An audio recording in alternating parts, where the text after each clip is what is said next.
ఒకానొక సందర్భంలో ఇంట్లో ఉండేటువంటి తల్లికి భార్యకి కాస్త ఆల్రెడీ సాయంత్రం అయిపోయింది, 6:30 7 దాటిపోయింది. ఇంకా తండ్రికి చేయాల్సిన సేవలన్నీ చేశాడు.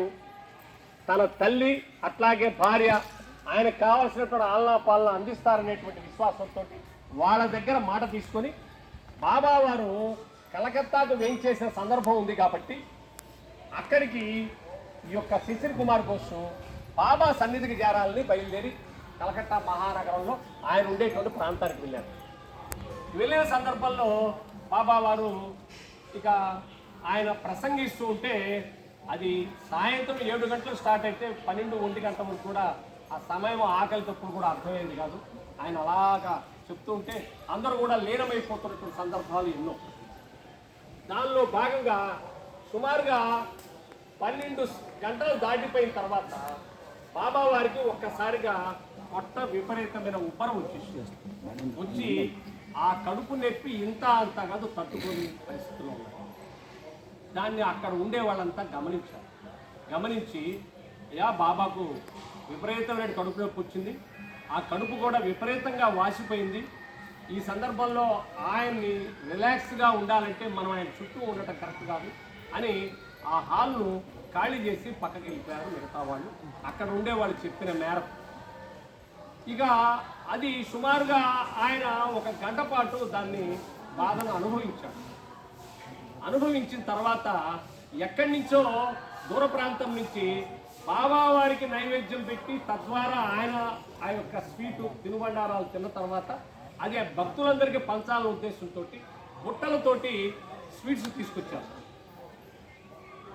కావేళ్లతో అమ్మ చెప్తుంది కాబట్టి తీసుకుని వస్తే ఆయన ఇంత బాధపడుతూ కూడా నా కోసం ప్రేమతోటి ఈ యొక్క స్వీట్స్ తీసుకొచ్చారు. అవి నేను తీసుకుంటే ఈ మధుర పదార్థం అందరికీ పంచుతారు, తద్వారా వాళ్ళు తృప్తి పడతారు, ఎంతో వ్యయప్రయాసాలతో దాన్ని ఇక్కడ తీసుకొచ్చారు అని దాన్ని గమనించి అంత కడుపు నొప్పి నుంచి బయటపడుతున్న సందర్భంలో పిలిచి ఆ యొక్క ఆ తినుబండారం ఏదైతే స్వీట్ ఉందో ఆ స్వీట్ను బాబా వారు అంతా ఆరగించి తదుపరి అందరికీ వితరణ చేయటం జరిగింది. దీన్నంతా శిశిర్ కుమార్ ఘోష్ గమనించారు. ఇక తెల్లవారుజాము అవుతూ ఉన్నది. ఆ సందర్భంలో శిశిర్ కుమార్ ఘోష్ తండ్రి దగ్గరికి వెళ్ళాలా, ఇంటికి వెళ్ళాలా, నాన్నగారు ఎలా ఉంటారు అనే ఉద్దేశంతో ఉదయం వరకు ఉండకుండా ఆ తెల్లవారుజామునే బయలుదేరి ఇంటికి వెళ్ళిపోయిన సందర్భంలో అక్కడికి ఇంట్లో అడుగు పెట్టారో లేదో ఏమైంది, తల్లి ఒకవైపు భార్య ఒకవైపు. కాకపోతే ఇన్సిడెంట్లో కొన్ని దానిలో ఉన్నటువంటి కాన్సెప్ట్ తీసుకోండి, ఎందువల్లంటే కొన్ని అంశాలు రావచ్చు, అది పక్కకు పోవచ్చు. ఏం జరిగింది అంటే ఆ సందర్భంలో ఆ తల్లి ఒకవైపు భార్య ఒకవైపు ఆ రాత్రి జరిగినటువంటి సంఘటన ఆయనకి ఏమైంది అంటే రాత్రి ఎప్పుడైతే బాబాకు 12 గంటల చిల్లరకు కడుపు నొప్పి వచ్చిందో దానికి సుమారుగా ఒక 5 నిమిషాల ముందుగా తన తండ్రి కడుపు నొప్పితోటి గిలా తన్నుకున్నాడు. ఆ సందర్భం గతంలో ఎన్నడూ లేనంతటి బాధను అనుభవిస్తూ ఉంటే ఈయన ఏమైపోతాడో అని చెప్పి బయటకు వచ్చి ఎవరి యొక్క సహాయం తీసుకొని ఆయనకి ఏదైనా హాస్పిటల్లో ఇంకోటో చేద్దామని చూస్తే ఆ సందర్భంలో రాత్రి వేళ కావడంతో ఎక్కడ కూడా వారికి సహాయం అందించేటువంటి స్థితి అక్కడ అవకాశం లేకపోతే దాన్ని గమనించి మరలా ఇంట్లోకి వస్తే మరలా 5 నిమిషాల నుంచి 10 నిమిషాల లోపలే అతను రిలాక్స్ అయిపోయి అంతకుముందు ఎప్పుడు కూడా హాయిగా నిద్రపోయినటువంటి తాకలాలు తక్కువగా ఉన్న సందర్భం ఉంటే ఆ సమయంలో హాయిగా బాగా నిద్రపోయినటువంటి స్థితిని గతిని గమనించారు ఆ తల్లి కోడలు. గమనించి ఇదేమిటి ఒక్కసారిగా అంత అనారోగ్యం పాలయ్యాడు, ఒక్కసారిగా రిలాక్స్ అయిపోయాడు ఆ పాప, భగవంతుడు దయ, ఆయన కూడా ఇంట్లో లేడు, మా అబ్బాయి ఇంట్లో లేడు, ఏదో రకంగా గండం గడిచిపోయిందని వాళ్ళు కాస్త రిలాక్స్ అయిపోయారు. దీన్ని శిశిర్ కుమార్ ఘోష్కి షేర్ చేశారు. వెంటనే శిశిర్ కుమార్ ఘోష్ కన్నీళ్ళ పర్యవేక్షణ ఇది నా బాబా తీసుకున్నాను.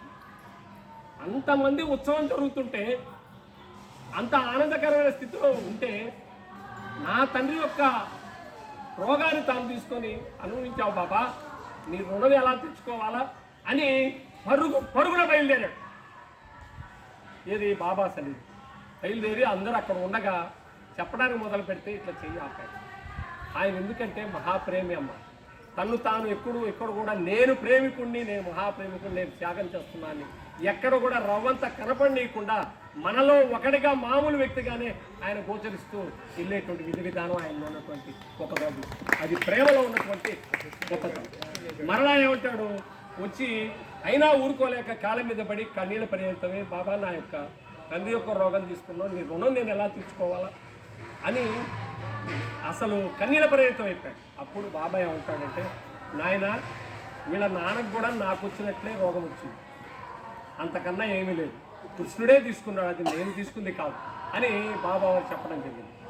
ఇక్కడ మనం గమనించాల్సింది, ఒక్కసారి సిలువ వేయబడినటువంటి ఆ సిలువను గమనించి మన కోసం అర్పణమైపోయాడని చెప్పి ఆ పందాలో గమనించే స్థితి ఒక వంతు అయితే, కొన్ని వేల సార్లు సిలువ వేసుకున్న హరప్రభువుని కుసుమహర కుసుమహర అంటూ అది గమనించాల్సిన అవసరం ఎంతైనా ఉంది.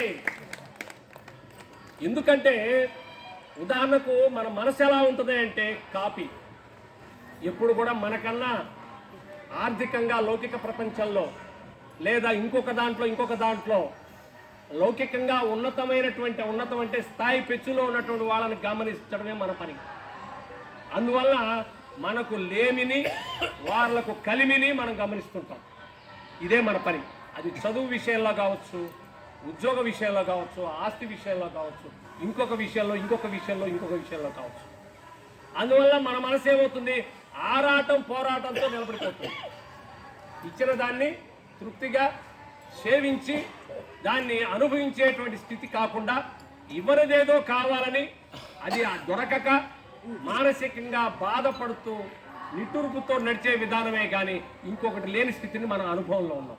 అందుకే పెద్దలు ఏం చెప్తారా అంటే, నీకన్నా తక్కువగా స్థాయి ఉన్న వాడిని చూడరా, వాడికి పూట జరగట్లేదు, నీకు 3 పూటలు జరుగుతుంది, వాడు రెక్కాడితే కానీ డొక్కాడదు, నీకెందుకనో భగవంతుడు నీ రెక్క ఆడకుండా డొక్కాడే స్థితి ఇచ్చాడు, అంతవరకు తృప్తి పడరా అని ఎగ్జాంపుల్స్ చెప్తుంటారు పెద్దలు.